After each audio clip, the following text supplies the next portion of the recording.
Glenn Martens, welcome to SHOWstudios in Fashion. Thank you so much for joining us.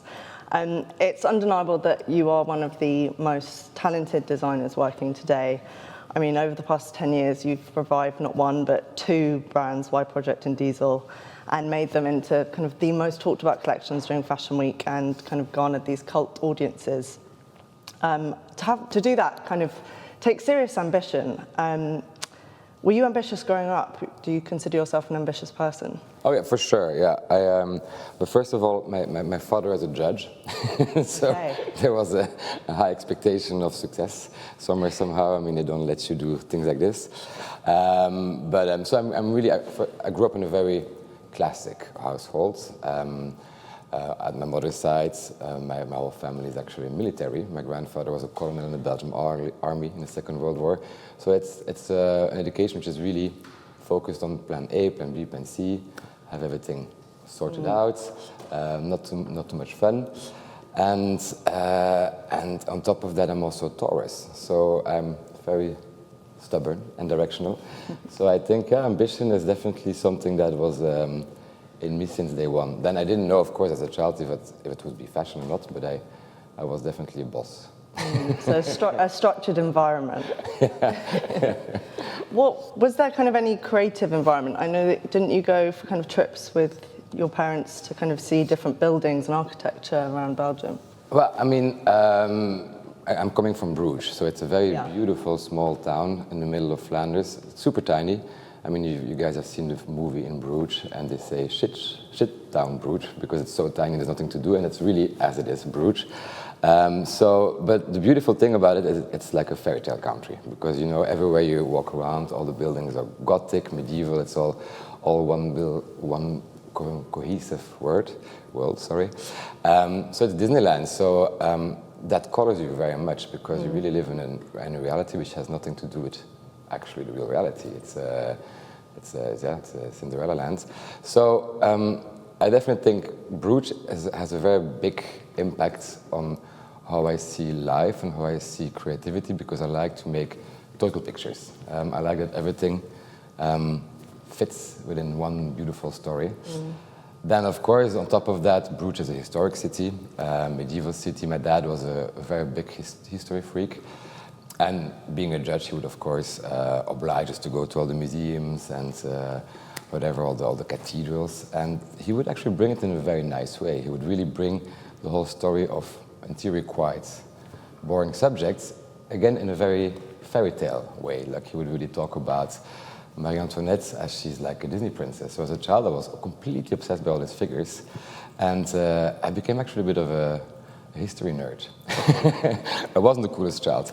Very classic and very into history. But I think that also, again, kind of colored my way of how to do fashion.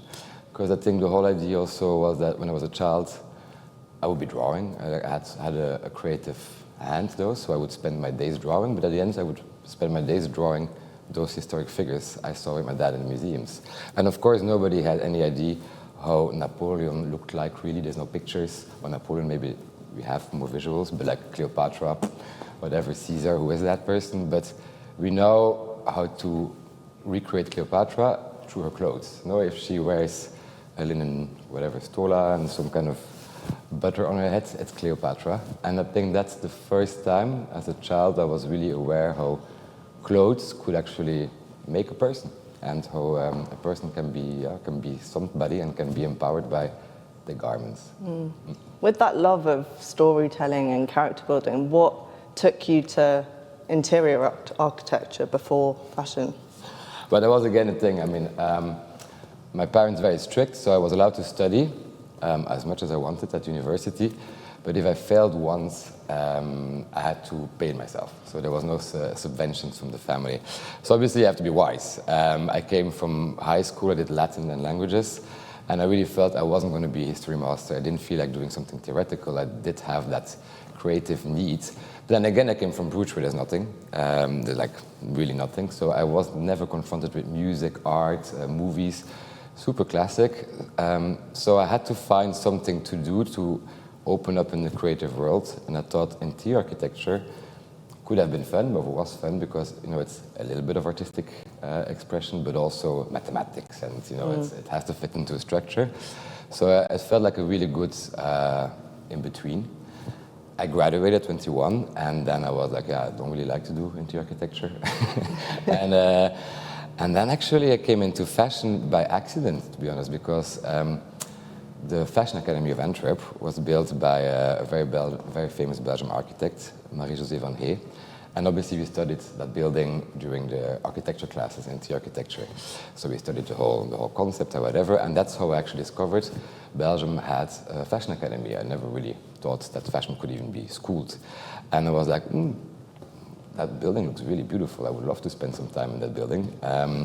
So voila, so I think that's actually the reason why I went to fashion, because I thought, well, I of course had a feeling of clothes a bit.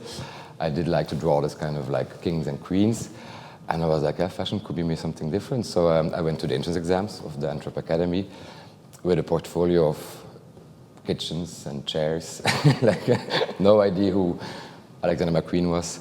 Yeah, I strangely got accepted. I mean, and there's 800 people which are trying to get in every year, and they only allow 80. So, or 400 people, 80. So of course, yeah, when you then accept it and you're part of the happy few, I was like, okay, I have to do this thing now. So that's how I ended up in Antwerp. That's so interesting. I mean, coming, you know, Antwerp, the World Academy has such an incredible fashion history, and I wonder if coming into that world almost slightly unaware of that gives, and with this kind of slightly different perspective, was useful to you, because fashion can be such an insular thing. Do you think that helped you actually, and helps you still in fashion, that you actually come from, you have a different perspective that you've come from in terms of that architecture and that love of kind of history and those other things that tie in? Yeah, I do think I am a bit alternative to the industry in some kind of way. It definitely helped me that I came from architecture. Again, I think I had no artistic background before. Architecture was the very first thing that I did, which was a bit like creative. So obviously suddenly doing fashion, I really didn't understand what clothes were. So I kind of made like buildings around humans. I didn't at all encounter the human body or like thought about the human body. It was really like, I think, Pizza Huts or whatever.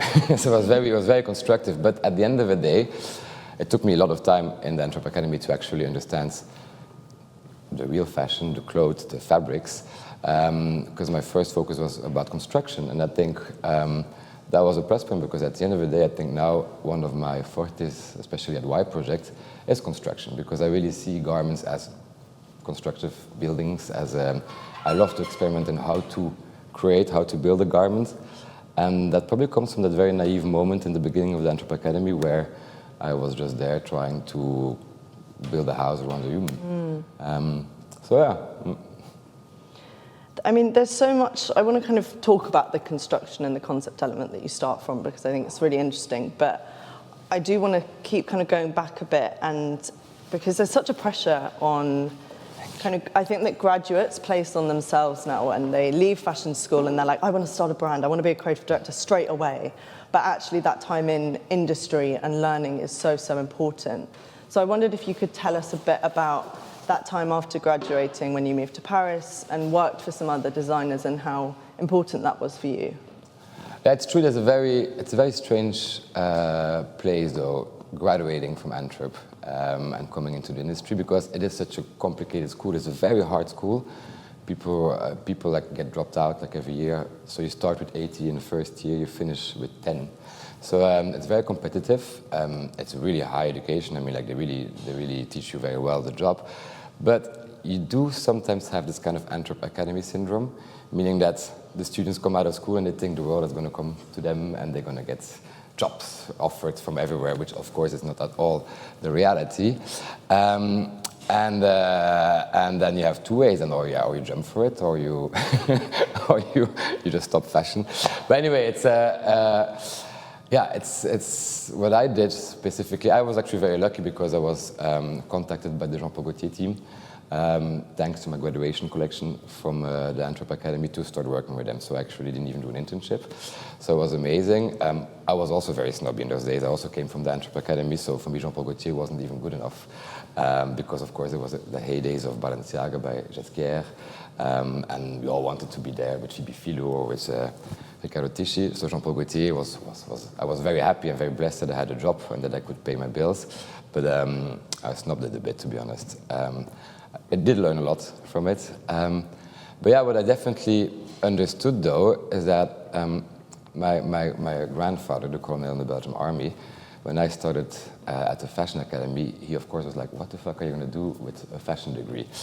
And I had it very clearly in mind. I was like, you know what, I'm gonna finish this school, I'm going to go to Antwerp, I'm probably going to work at a house or two, and then I'm going to start my own brand. And my brand will work or not work, and if it doesn't work, that brand will help me get another job. I really already had in mind since school that I was going to become a creative director. So I was very directional. And that's a bit the moment when Jean-Paul Gaultier finished, and then I did have this very rational thinking, like I need to do as much as possible to understand this industry. Also because I'm a very, very bad assistant. I'm a horrible assistant, you should never hire me. So the only way how I could actually function is being independent. So after Jean-Paul Gaultier, I tried everything. I drew collections for Weekday, I was a consultant for Hugo Boss, I was the assistant of Johan Serfati. So I did a lot of different typology of companies, from high fashion to fast fashion to independent designer. And all of that was really super interesting, super fruitful, and I think that is the biggest asset I have now, is that I did experience many different industries.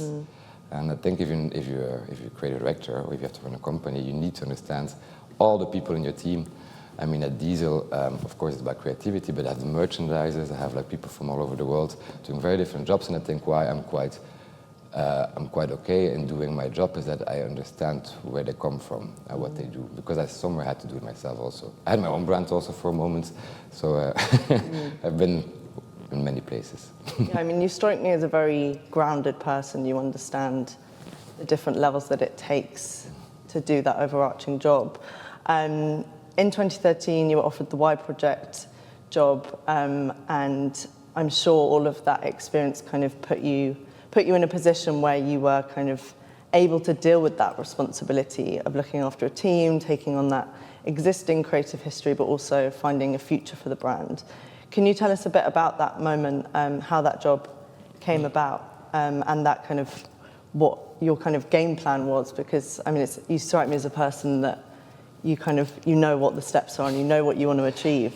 Well, it was exactly written in my plan that I told my grandfather in the past. So I had my own brand for 3 seasons, Martens, which was, of course, if you're a young, independent person in Paris. I just moved to Paris also and started my brand there. I didn't know anybody. The worst moment of my life to actually start a brand. I mean, I've had some interns which were cutting patterns on my beds.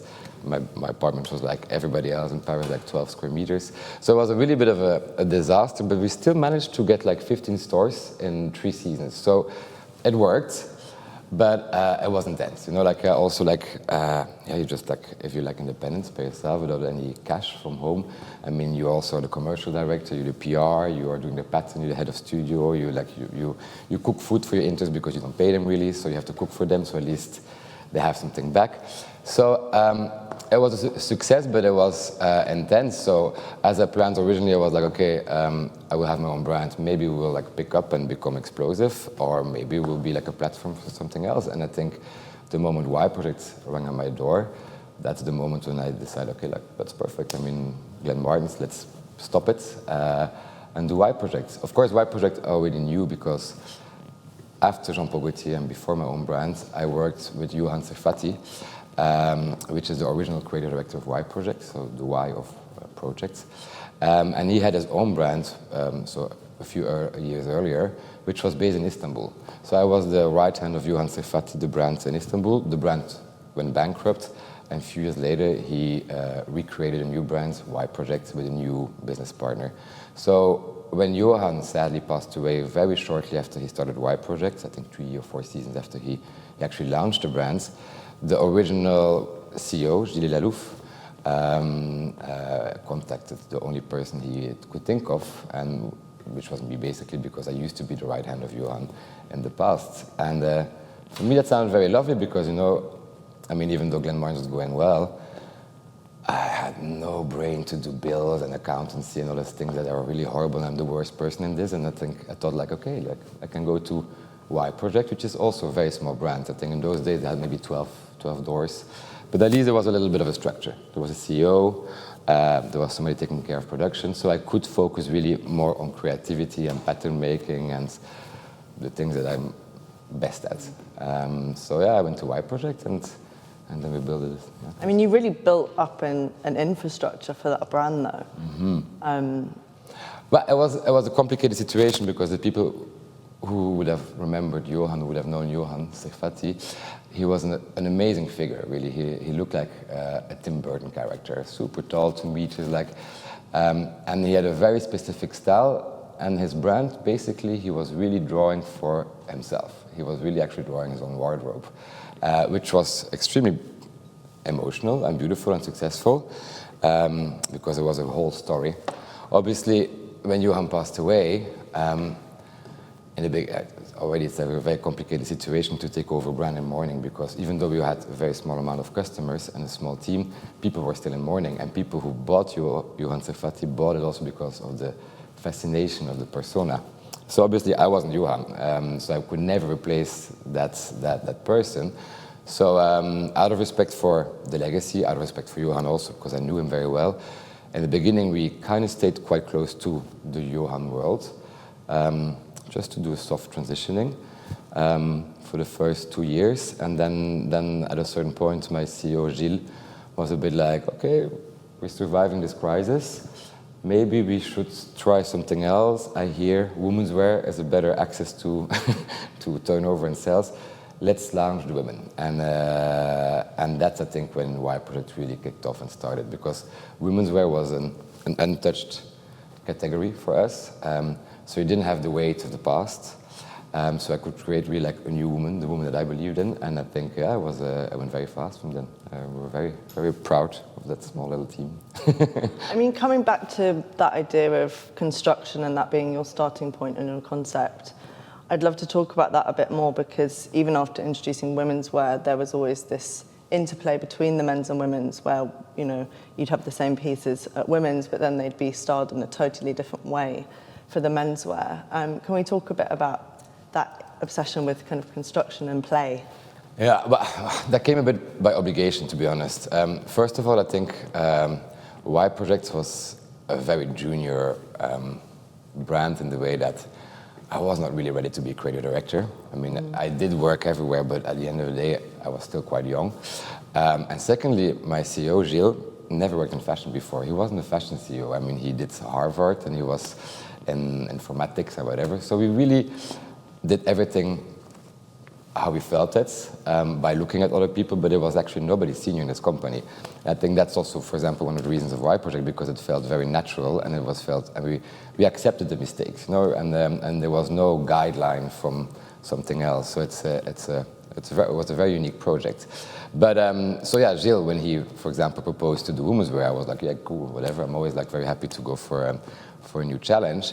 But obviously, he didn't think about, or nobody thought, we were actually very stupid and young, so he didn't think about the budget this takes, and of course, more shows, more collections, a whole different marketing strategy, a whole different merchandising strategy, and new stores. So it was, of course, much bigger than we expected, so we didn't have the budget at all to do men's and women's wear. So my answer to that was because we did 2 shows at a certain point, we did men's and women's wear. My answer to that was actually to create very versatile clothes. Clothes in wearability versatile, so clothes that could be snapped off or changed or whatever, and actually just present the exact same collection in menswear and in women's wear, but just style it differently. And nobody really noticed it in the beginning, like really. But it was the exact same jacket, exact same pants, but we just styled them differently. And that's actually because of this necessity. I think we created one of the founding values of the brand, that it's all about versatility and wearability, and I think that's something that we did until the end. Well, it's still existing Y Project, but that's what I did until the end. It's amazing what you can do with restriction. I mean, some of the most exciting things I think you've done are, you know, that and restriction, also Diesel, that first film, obviously you were in the constrictions of lockdown, but you produced that incredible fashion film. I also believe in that, actually. I really believe that restriction pushes creativity, because you have to find an answer. And I think we did that with Y Project. With Diesel, of course, also because in Diesel we had my very first, very complicated situation also because my first collection at Diesel was in the middle of the pandemic, and of course Diesel was a bit of a dusty Italian denim brand. Everybody was already like, why is he a Diesel? Like, what is he doing there?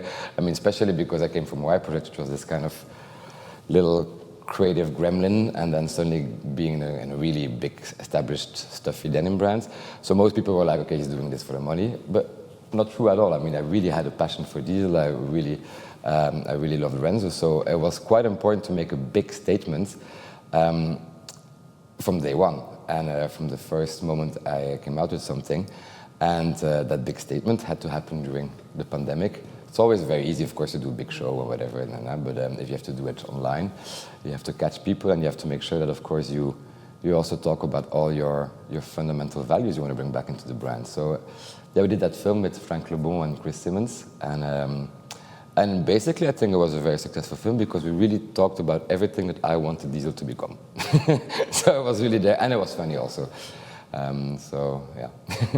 So also, like, for example, like the very first woman actually the very first silhouette we saw at Diesel was from that film, Ella Schneider, which is a transgender woman. And I thought, okay, this is what I believe society is about. Like, we should now be talking about everybody and loving everybody and stop thinking so traditionally like how we used to do. And I thought it was quite a statement that for a male-driven denim brand that, you start with a transgender woman. I think Ella is amazing, she's fantastic, and she, in my opinion, changed a bit of history. I think what's so amazing about your work at Y Project and Diesel is this very real, lived idea of a person, and it comes from a real place of creativity. But then in tandem with that, there's also been this incredible business growth in both senses. And you mentioned Jill's there, and also obviously there's Renzo over at Diesel. You obviously have a great way of working with the business people in the business, and that relationship between a CEO and a designer is so important. Maybe you could tell us a bit about how kind of important that relationship is, because I think there's other places in the industry where we're seeing creativity be so stifled, but it seems that you've managed to strike that balance between being able to be really creative but also grow a business. Well, that first of all comes from Jean-Paul Gaultier, I think. When I was at Jean-Paul Gaultier, I think the main lesson I took from that year I was there is that why do fashion if you can't enjoy it? Jean-Paul is really such an example. It's like such a bon vivant. He's like, he drinks and parties and smiles. And it's true that even though I was snobbing with Jean-Paul Gaultier in those days when I was working there, I had a lot of friends working at the different brands in Paris, or being interns there or juniors, and they all had the worst time of their life. And at Jean-Paul, it was fun, and then I was really like, okay, I know this industry is going to be hard. It's quite a bitchy industry, to be honest. So I was a bit like, why do we bother if we can't make, we spend so much time there. It's actually a life sacrifice almost, So I really learned from him that you should try to do it with a smile. So I think that's one thing that came from there, and which of course directly translates in the top tier of the company. That's where the CEO and the creative director are giving an example to the whole team. So I always do manage to be really friends with my CEOs. I also personally like a boss. I'm very bossy, for sure, and I know what I want to do, and I'm very rational. But I do like to have also somebody somewhere saying maybe what to do. So I respect the CEOs. And voila. So also, the more you respect the CEOs, the more you can push you can focus on your own creativity. But that doesn't mean that it's a collaborative work, of course. But Gilles, that's for example also one of the reasons why I left Y Project, because Gilles passed away in June, and I was a bit like, I've built that brand with him, like together from scratch. We're like 5 employees now. We were 40 at the end. He had a long disease, he had a cancer for 2 years, and it felt all a bit strange to actually start again from scratch, this whole company with a new CEO, having lost your best buddy, So that was a bit, it's really a team effort, and I think with Renzo is quite similar. Renzo is not a CEO, really, but actually at Diesel we don't have a CEO. It's 2 years, but Renzo is definitely the founding father, and he's like the fairy godmother, or godfather, let's say like that. And it is just very nice to, it's a very big privilege to have actually the institutional figure of the brand next to you that you can call when you have a question, and also somebody who really understands what you're living, because at the end of the day, it is a very lonely job being a creative director, especially of a big company like Diesel. And there's not that many people who understand the amount of stress and the pressure that you have. And therefore, I think Renzo is definitely one of my biggest buddies there, because I can really, he gets it, and I can get some psychology moments with him. I mean, it's, as you say, it's a huge pressure, the job that you have at Diesel. And I think it's interesting that word commercial is often seen, or sellable is seen as like quite a dirty word, and like it's mutually exclusive to creative, but I think Diesel is kind of shown that that's not the case. You can create product, if you will, again, a kind of dirty word sometimes, but that's really creative and interesting and individual. But do you ever feel kind of that pressure and that constraint of the pressure to sell and run a business? I mean, of course, yeah. CEO is always there to give you target numbers, no? I mean, like every year they want to reach so much growth and so much growth. There is pressure there. But yeah, that's not my stress really, to be honest, because we have been quite privileged to have a very nice growth in all the companies I work with. It's more the responsibility, I think, about the hugeness of the teams, I guess. Like, you know, like when I arrived at Diesel, for example, 4 years ago, I decided to really focus extremely hard on sustainability. But that means that, I mean, for example, as an example, in 4 years' time, we used to have only 2% of our denim fibers which were organic, regenerative, or recycled. Now we're over 50. And I think for a brand which is producing billions of denims, it's a big push. You know, like we did really, that was really my first focus, let's say, because of course it's the responsibility you have when you work for such a big company. The thing is, my client at Diesel is not specifically a fashion client. You know, it's my brother, which is a fireman. It's my mother, who was a cleaning lady. It's like people who are working everyday life, and a more sustainable cotton does bring a little bit of a higher price point. It's like 12 euros maybe, but 12 euros is a lot for the globality of people. Maybe I would say, oh, 12 euros, whatever. And when I actually proposed or imposed, it's more imposing actually I did, the sustainability measurements, Renzo did come to me saying like, but you're aware what this means. That means that you're gonna have a price point which is higher. Your denim from 150 euros will be 170. That can have a very big backlash on our turnover. And if it has backlash on turnover, we have all over the world, if you talk about shop experience or whatever, we have 40,000 employees. That's a lot of families which could lose their job because of your decisions. And that was a bit of a tricky one. That I had a few sleepless nights there. And that's true, yeah. I mean, of course, as a creative director of a brand like Diesel, you make very big decisions, especially when there's no CEO or CMO. You really have to go for what you believe in, and you have to think about it. And of course, if you just focus too much on it, you're not going to do anything either. No, you're going to just like cry in bed out of stress. So you have to weigh it out. But it's a big pressure job, but you learn to navigate with it. It's, as everything in life, you get used to it and you navigate it, and you succeed in it. Was that kind of reach of Diesel to a community outside of the kind of inside a fashion community? Was that an appealing? Was that part of the decision of why you wanted to do the job at Diesel? That it was maybe speaking to a different audience? But totally, actually, that was really the main reason. I mean, of course, when I came from school, Antwerp Academy, beautiful school, which is really pushing creativity, I really thought this is going to be my direction for always. And I am a very creative person, so I do believe that fashion can be artistic and we can create things that, I mean, Y Project was a very big example for that we didn't really follow the rules, and it was really more about expression and whatever. I really believe in that, and a big part of me as a designer is that person. But then during COVID, as most of us had existential crises in their apartments, home alone.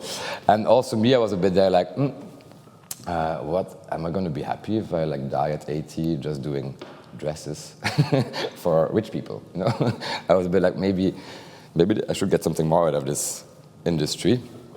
So, and also, yeah, that was a bit like, I did have proposals for more luxury houses, which I didn't get at the end, but it's true that I had Y Project already, which has this luxury, creative, exclusivity approach.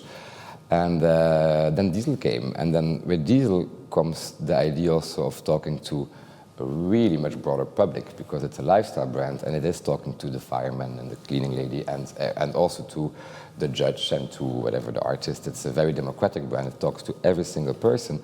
So that is where I thought, like, well, this could be my platform to actually maybe be a bit of a change in this industry, and maybe to bring some positive messages, and true fashion also build on a better future, hopefully. It's not only me, but and I'm not going to be Mother Teresa either, but at least I can try to push and to go to something positive. So that was definitely the driver for Diesel. So that's why sustainability became so big. That is why we are talking about so many social issues all the time in a very funky, cute way. But it's all because we try to bring awareness. And with Diesel, I can do that. I mean, if you work in a luxury house, like, okay, Louis Vuitton, for example, they can do it also, but they will always talk to something a bit more specific. I think I can talk to a broader public, and it's very sexy. I mean, Diesel has an amazing history of, especially the advertising, of the social and political messaging. I mean, I know you say that you weren't so aware of fashion growing up, but was Diesel something you were aware of, or, you know, did you see those campaigns kind of when you were growing up? I mean, but Diesel was the hot shit in the 90s, 2000s, and so when I was a teenager, it wasn't seen as fashion, it was just cool, you know, like, I'm not supposed to say all these dirty words, no? But okay. No, you can swear, you can swear. I've never been really good in my wording. But okay, so Diesel was really hot and sexy, and I think all over the world it was a big success story. And obviously it was mainly, I mean, it was denim pants, cool denim pants with coatings or whatever, so they were definitely a bit different than your other denim brands. But I think the advertisement was really the game changer, and they did things that we cannot do anymore in 2024. But the advertisement was really wild and loud, and they always managed to talk about something social, plastic surgery, black minorities, gays, but in a very funky way, without really being there preaching things. But it was like, they put it in a very funky image, and then there was something in there, so it would make you think. And that's, for example, the first time I think we didn't have a Diesel store in Bruges, because we didn't have many stores in Bruges, of course, but there was one store which had like 2 or 3 Diesel pants. And I do remember buying my very first Diesel pants at 16. And really, I think it's the very first item I ever really bought consciously, like the very first brand I bought like consciously. I was like working in a bar, dishwashing, to make money to buy a Diesel pant, because if you would wear Diesel pants in those days, you would be cool. So I did that, and in that store they did have the little flyers and the campaigns, and I think that's where I saw for the first time a Diesel campaign, which was, I think it was 90-something. And there was a big boat of sailors going to the Second World War, I think, and in the forefront there was a gay couple kissing. And of course, growing up in Bruges, you had no contact with any gay people. I mean, it was not existing also. It's such a provincial town. And I obviously was already a bit like, what's happening? But it was such a taboo or such an unknown thing that I didn't even know, I was really young, that was actually okay. And I think thanks to that little picture, I understood there is something like gay communities, and it's actually not a bad thing. So, and I think that's what is really amazing about Diesel, that they actually, they can bring awareness and they can speed up processes. And that's definitely something I'm really trying to do in 2024. Of course, now with censorship of Instagram or whatever, it's much more complicated. And of course, now it's, your marketing is really global. So of course, you have to talk to countries where certain things you want to assess are completely illegal. But yeah, we still try to navigate in that in a bit more subtle way, but I think we do it. But for example, Ella Schneider, I think it's quite amazing that she's gorgeous, and I'm super happy that she was in the forefront of the Diesel store in Russia, you know, where it's not at all very okay to be gay, you know, or different. I mean, having that connection to the audience and that interplay has been really key in your communication of Diesel, kind of the runway shows, opening those up to the public, doing raves, kind of inviting students. What's your strategy kind of been to approaching the runway show as a format? Why has that still been an important format for Diesel, and how you've kind of used that?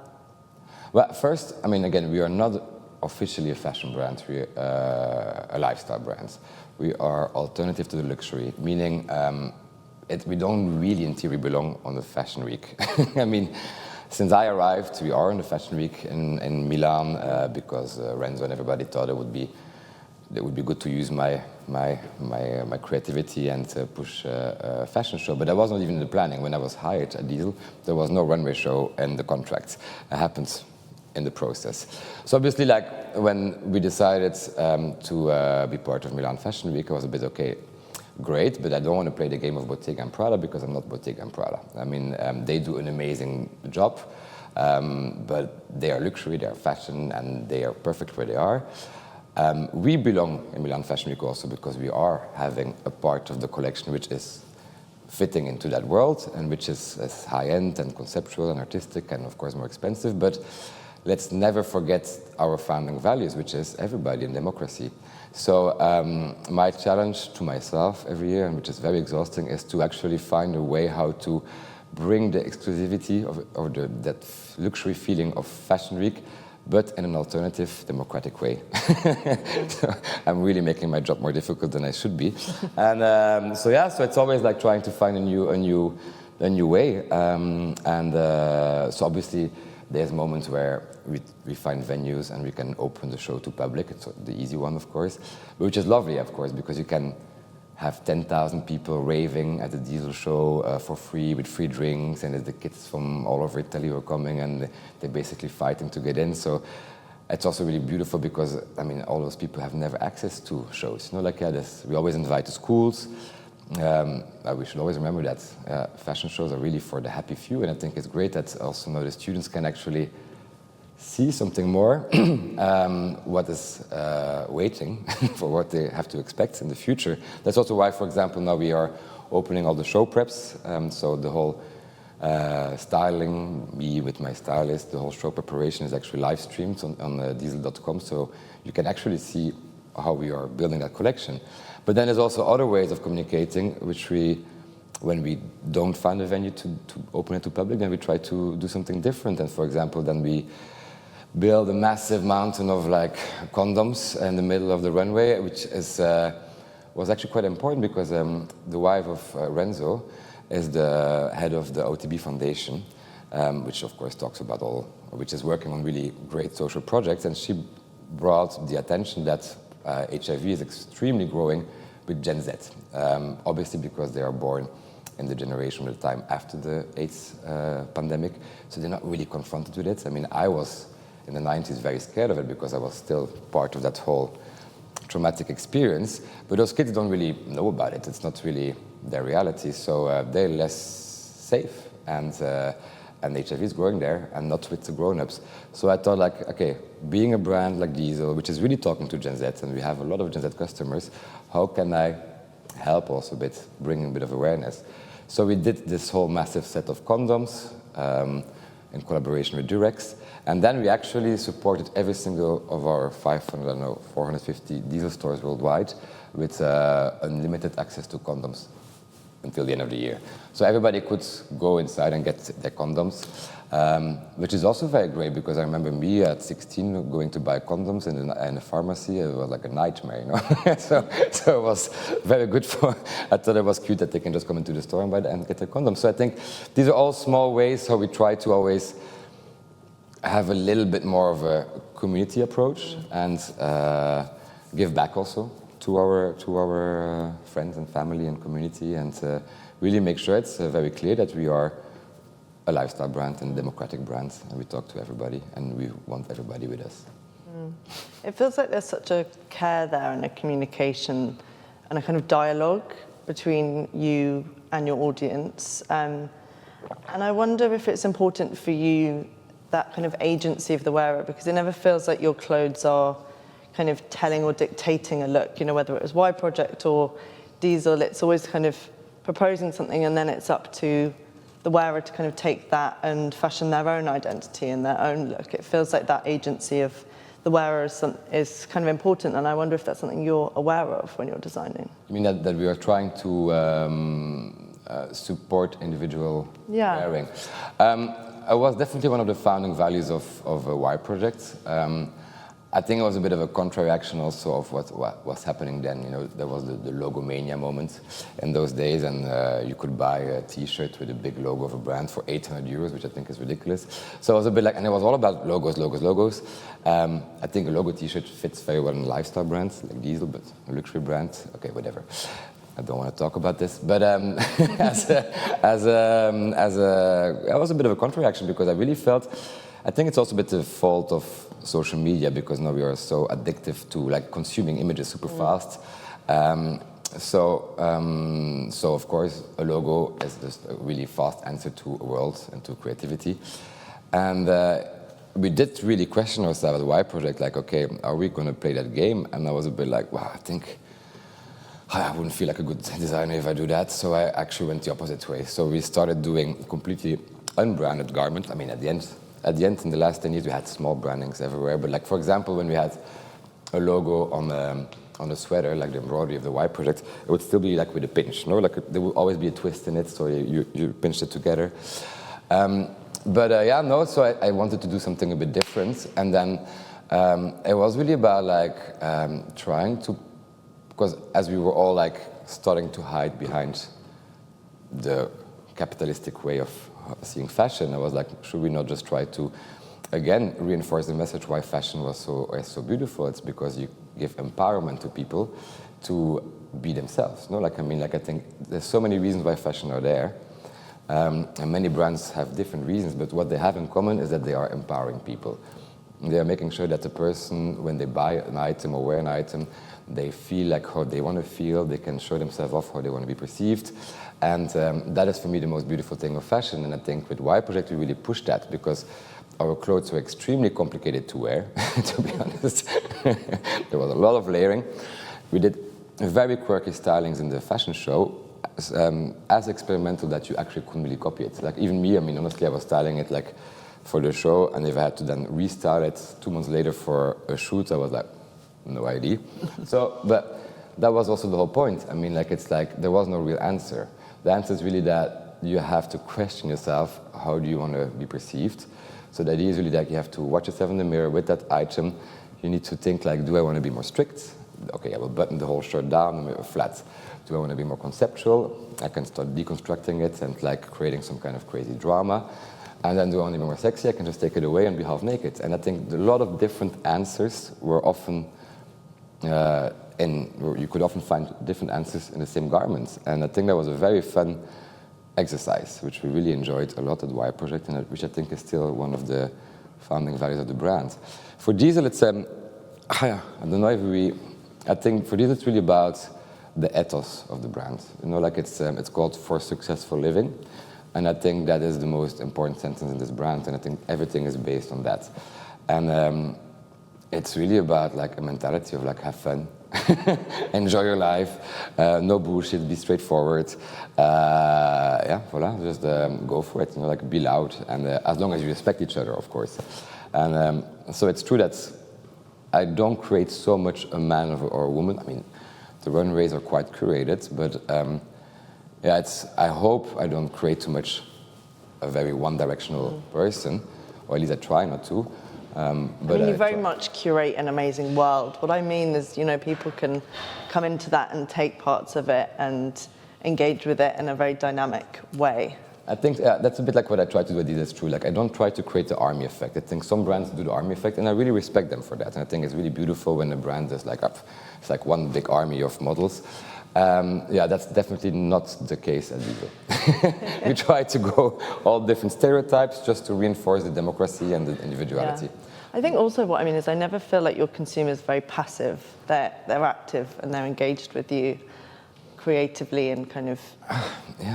we do have, I have no idea how I did it, to be honest, because we do have a really big engagement in Diesel, and people are really having such a great time. And for sure, every time we are opening up the show to public, all these little monsters and creative explosions and whatever, and it's really beautiful to see. And I do think that Diesel has, I think again with the ethos, with the campaigning, how we talk, we are really talking about freedom of expression. I think you can really see it on this runway moments that people are like having the best time of their life, and they don't want to fit into a world, they want to express themselves. So it's very cute. How did you manage balancing these two worlds of Y Project and Diesel, and how did you both compartmentalize that creatively, but also maintain your well-being and look after yourself, having to, look after these companies? Well, it's very structured, and again, like I think my Belgium or whatever part comes back in there, or help me, at least. First thing first is that actually I really kept the team separate completely, so I don't have crossovers in teams. Meaning that the moment I see a Diesel person, I know it's Diesel. The moment I see a Y Project person, it's a Y Project person. That helps a lot to make sure that there's no parasiting of the brands. And then the other thing is that the comfort to jump from one to the other brand is quite easy, because somehow they both had a similar value. Again, let's say it's about individuality, but it's also about fun. I think Y Project could look, of course, more serious than Diesel, but there was always some kind of second degré, there was always like a joke in there. So there was something funny in the brand also. So both of them don't take themselves so serious. So I could quite easily fit into the ethos of both. I think it's very difficult for a designer, a creative director, when they have two completely opposite brands, because you just become schizophrenic. Where am I or whatever? I know how do I do this? And with Y Project Diesel, we don't really have that issue. We didn't have that issue. The real difference we had, and which was also the present of it, is the medium, how to build a collection. So basically, Y Project is all about construction, and Diesel is all about treatments. And I only focus on that. In Diesel, you will rarely find a constructive experimentation. It's all about the treatments, the coatings, the paint, whatever, all those kind of things. It's really an active brand, which used to be famous already in the past for the great work they did on the materials, and that's where I push my creativity. And I never intend, or whenever my design team is proposing something experimental in construction, I'm kind of killing it. Because it doesn't fit already with the ethos of the brand, and that helps me also dealing with both. But now Y Project is over, so yeah.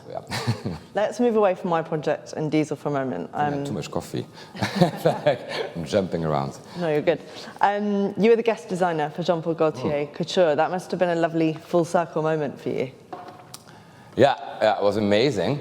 I mean, and again, I think Paul Gaultier also has a quite similar ethos of joie de vivre, fun, a bit of surrealism. So it actually was also quite easy, because at a certain point, I remember it was a very complicated season in the way that we were just after COVID. So I had my first Y Project show after COVID. So people were all very excited to finally see runway shows. The week later, I had my first physical show of Diesel, and the week later, I had my first couture show ever for Paul Gaultier. So I had like 3 massive shows in 3 weeks' time. So it was very stressy, but again, and I was also defining the creative direction of Diesel while actually defining the couture collection of Paul Gaultier. So there was a lot of things happening in the same time. The good thing is, again, that they had a bit of a similar vibe. So I think I had ease to jump into their worlds.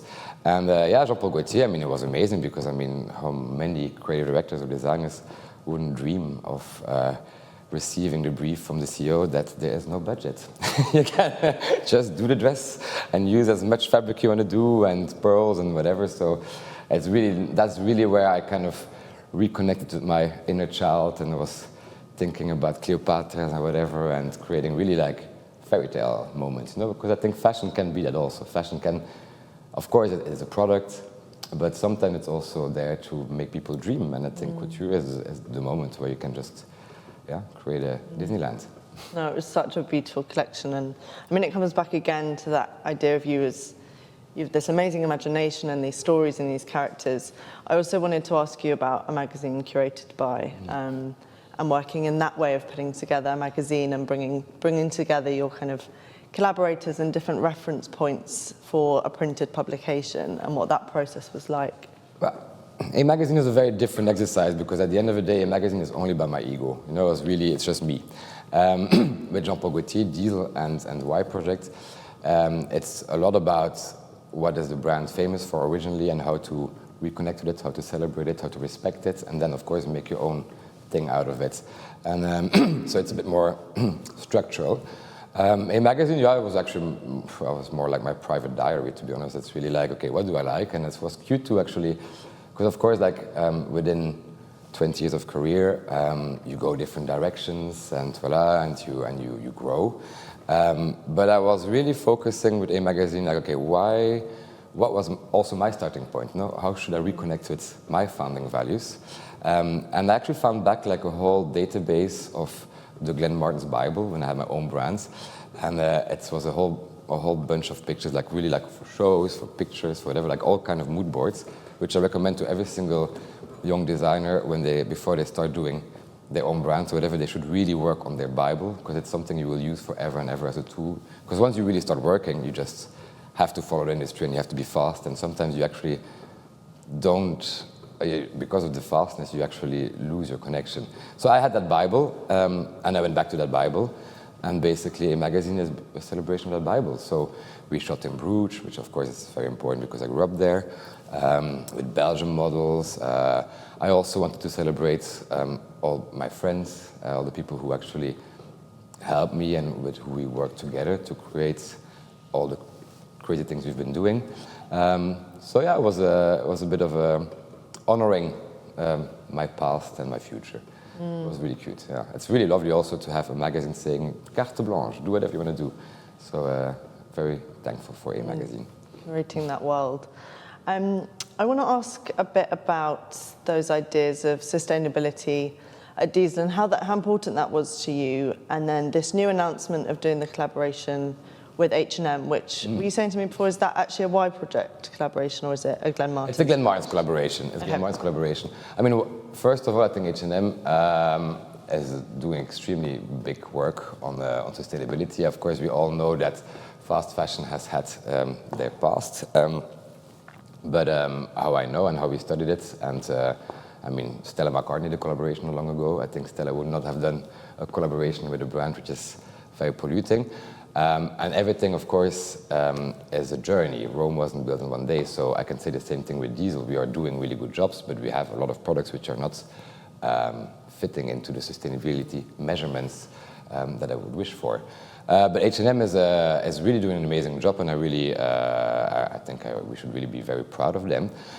Why I did it, actually, is because, as I was saying, a bit like clothes are there for empowerment, and clothes are there for to make people feel strong and happy and feel themselves. I do think that, of course, fashion is amazing and fashion can be a dream, but it's always for the happy few, and I think it would be amazing that I can do very creative outbursts with a democratic price point, and there's no independent brand in the world who could ever do that. You can only collaborate with an H&M to be able to do all these quirky experimentations and to make people feel like they have the best time of their life, but without actually having to cut an arm. So it's nice to give that possibility. And then the other question was sustainability. I can't remember what the question was. But you announced that you were leaving Y Project earlier this year, in September, I think it was. Are you enjoying having is there more space creatively to be Glenn Martens? Glenn Martens, but I never really had the need to really. I mean, I'm a creative director, which is very happy about expressing myself, and I think I do have a creative tone of voice. But having my own brand, my own name there is not my obsession. You know, I did Glenn Martens as a brand. It was not really to celebrate myself. It was more like, okay, it's a portfolio for another brand, maybe, or something further. But yeah, I mean, what I'm doing now is I bought a countryside house, which is very cute outside of Paris, 2 hours from Paris, and yeah, I'm also in my 40s, and I think Paris is an amazing city to party, to have fun, to whatever, to go very extreme, trying to be polite on this camera thing. But I mean, like at a certain point, yeah, I mean, do you really want to be fucked up every day? I mean, it's fine. I'm actually quite happy now to have done it, and I'm trying to. I'm feeling that I find pleasures in very different things lately. So yeah, gardening and chickens. So that is my future steps, yeah, for the moment. Final question, what does it take to be in fashion today? I mean, it's, yeah, it's intense, of course, for sure. I mean, it needs to be your passion, and I'm very blessed that I'm obsessed by my job. I love it. I love my teams. I love it's. I mean, I'm in a very beautiful position that I'm really in love with what I do. So it never feels like work. And the moment it feels like work, you should stop it because it's a very intense industry. Actually, in every single platform or in every single layer of the industry, it's a lot of concurrence. As a creative director, I can say that, yeah, it's. I think I'm quite good as a creative director for this era because it's much more multidimensional. I think maybe 20 years ago, a creative director would create a beautiful artistic collection. They would make a campaign. They would take care of their teams and go to some galas, you know. And now it's all about social media, connections. It's about like communities. It's about, you have to be way more diverse, let's say. You have to talk about social matters, and that is what I really love about it, because I am by nature a person which is very excited, a bit overexcited, and I get easily bored, and I'm also very curious about all different things, and I think, yeah, having to play that multiple profile fits me very well, but it can be very exhausting, and I think you have to really be ready for it. Maybe that's also why I want to have the countryside house, the chickens, to be able to like cut off completely and to think about something very different. Well, that sounds great. I'm glad that you have that space and time now to maybe have a bit of downtime. Thank you so much for joining us, Martens. Thank you so much for inviting me. Thank you.